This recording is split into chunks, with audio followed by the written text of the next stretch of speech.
Hey, Zazo wants to talk to you. He came up with a great idea. I said, you know what? You need to talk to Victor.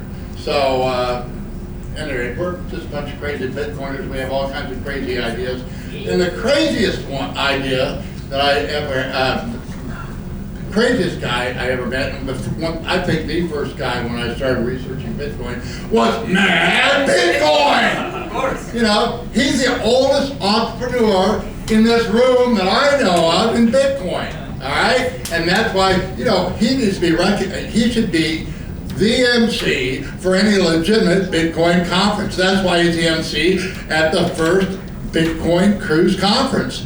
And you know, a lot of people don't know that Mad Bitcoin is also a wonderful man by the name of Thomas Hunt. And Thomas, I want to hear all your stories. You know, I've met so many people through you. Gabriel Devine, I wouldn't have known except for this man.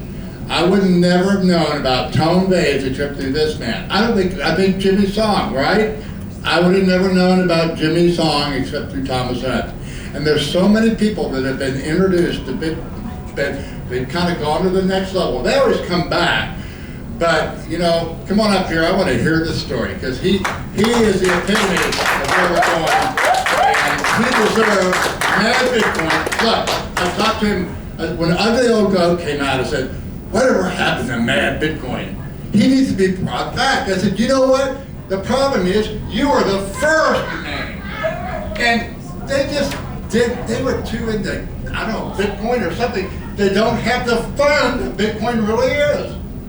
And this guy brought that fun. I said, Mad Bitcoin needs to be brought back. Because, hey, they think we're a little crazy, a little mad. It's okay, because we kind of are. So. All right, thanks so much, Ugly, for the introduction.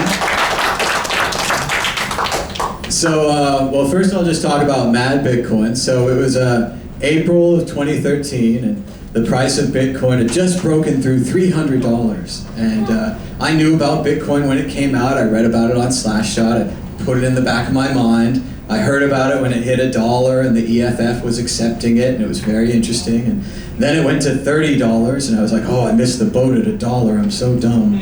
And then it went to $300, and I was like, well, I really missed the boat now. $1 to $300, I'm the dumbest person alive.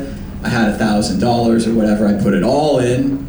And then after you put all your money in Bitcoin, what do you do next, right? It just sits there. No one was talking about it. The only show we really had was Let's Talk Bitcoin with Adam Levine, and I like it, but it's very NPR, public radio, kind of, you know, snooze fest. And so I was like, let's do something fun with Bitcoin. Let's do something short and on YouTube. And I happened to have a crazy goggles and a crazy hat. I'd been hosting a game show at Burning Man. We had a giant wheel of fortune. People could come spin it. Everyone who spun the wheel won. You won free candy or free Faderade, which was vodka mixed with Gatorade.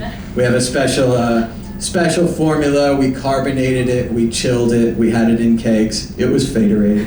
And you could spin the wheel and win free Faderade. So I started Mad Bitcoins after that. It was going pretty well. I was doing about 5 episodes a week. I did 600 episodes over 2 years.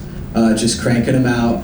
And after a while, we were kind of like, well, maybe someone other than you should speak about Bitcoin. Like, you know, I talk about it a lot, and I'm a computer nerd. I'm good at talking to computer nerds about Star Trek and Star Wars and stuff, but maybe we need someone other than me.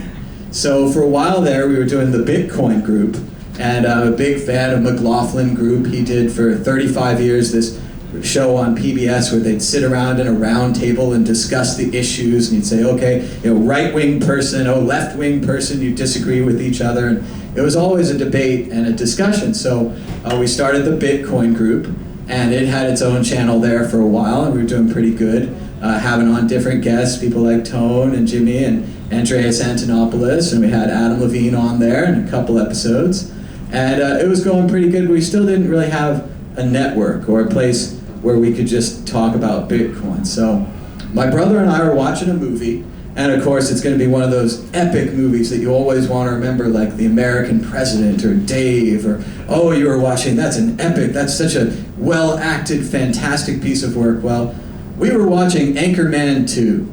Anchorman 2 with Will Ferrell and the rest of the crew, and they're all being silly, and the entire second half is just a waste of him being bit by a shark and going blind, and it's just crazy. It's a big mess. But halfway through Anchorman 2, they have this idea where they're kind of starting CNN. And it's the world's first 24/7 global news network. And they're like, that's the dumbest idea I've ever heard. Who would want 24-hour news?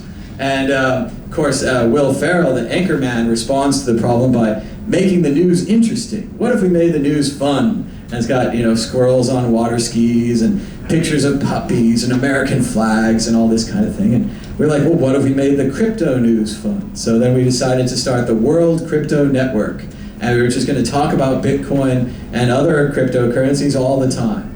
And I started out by doing some coin announcement type videos. I just read them out loud from the Bitcoin Talk forum and see what happened. And I'd say all 15 of those coins went out of business. Anyone that bought those coins went out of business. The first one I read about was called Hunter Coin, which of course I thought, Hunt, that's a good coin, got a good name. And it was a really cool coin. You could use it for some kind of online video game, kind of like Minecraft, and you'd be rewarded in the coin, and you'd get the coin and all that, and they completely disappeared from the internet. No one knows anything about them. They're completely gone.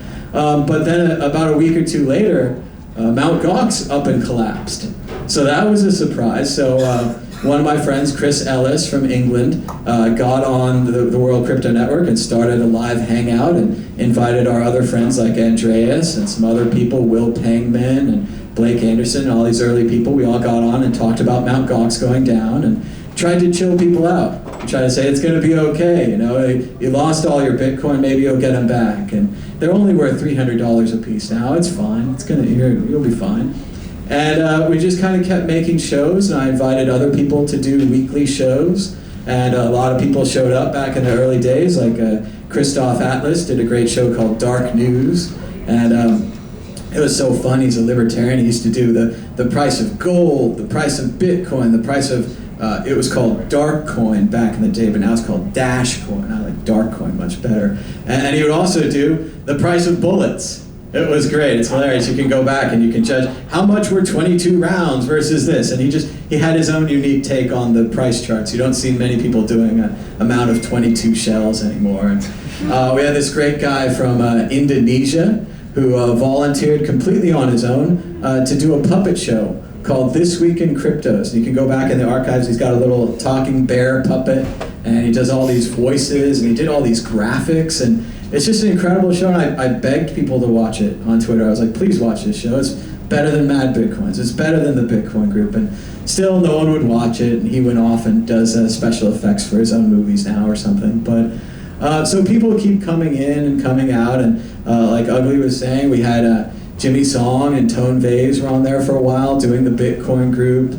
We did kind of a Today in Bitcoin morning news show for a while. We're doing a whole bunch of those, and it's always been the same goal. We just want to talk about Bitcoin and spread the word, and we had the general idea that if I'm good at talking to nerds and computer geeks, maybe Megan Lords would be good at talking to her people, or Davi Barker, or Jimmy Song, or any of these people. They all have their own kind of constituents that we want to reach. And even right now with Bitcoin, there might be no one talking to your community and no one talking maybe in your language or in your style or the way that you can communicate. And I just think everyone should get out there and talk about Bitcoin. And you don't have to do it on YouTube, and you don't have to do it publicly, but even just on the ride to the boat here, I was talking to the Uber driver and I was telling him about Bitcoin and telling him how much I like it and how it's really cool and you could buy it for $100, and just trying to spread this kind of thought virus. And even when I got into Bitcoin was 300, it didn't need me to go up. Some people think they drove the price up on their own, and I don't have any delusions of that. I hopped on a thing that was already going up and I went up with it. But we're still in that, where we're still very early, and if this thing does keep going up, it could be a game changer for a lot of families and a lot of normal people out there. And I think recently we've seen a lot of banks and a lot of hedge funds and institutions start to get into Bitcoin, and that's great because they've got lots of money.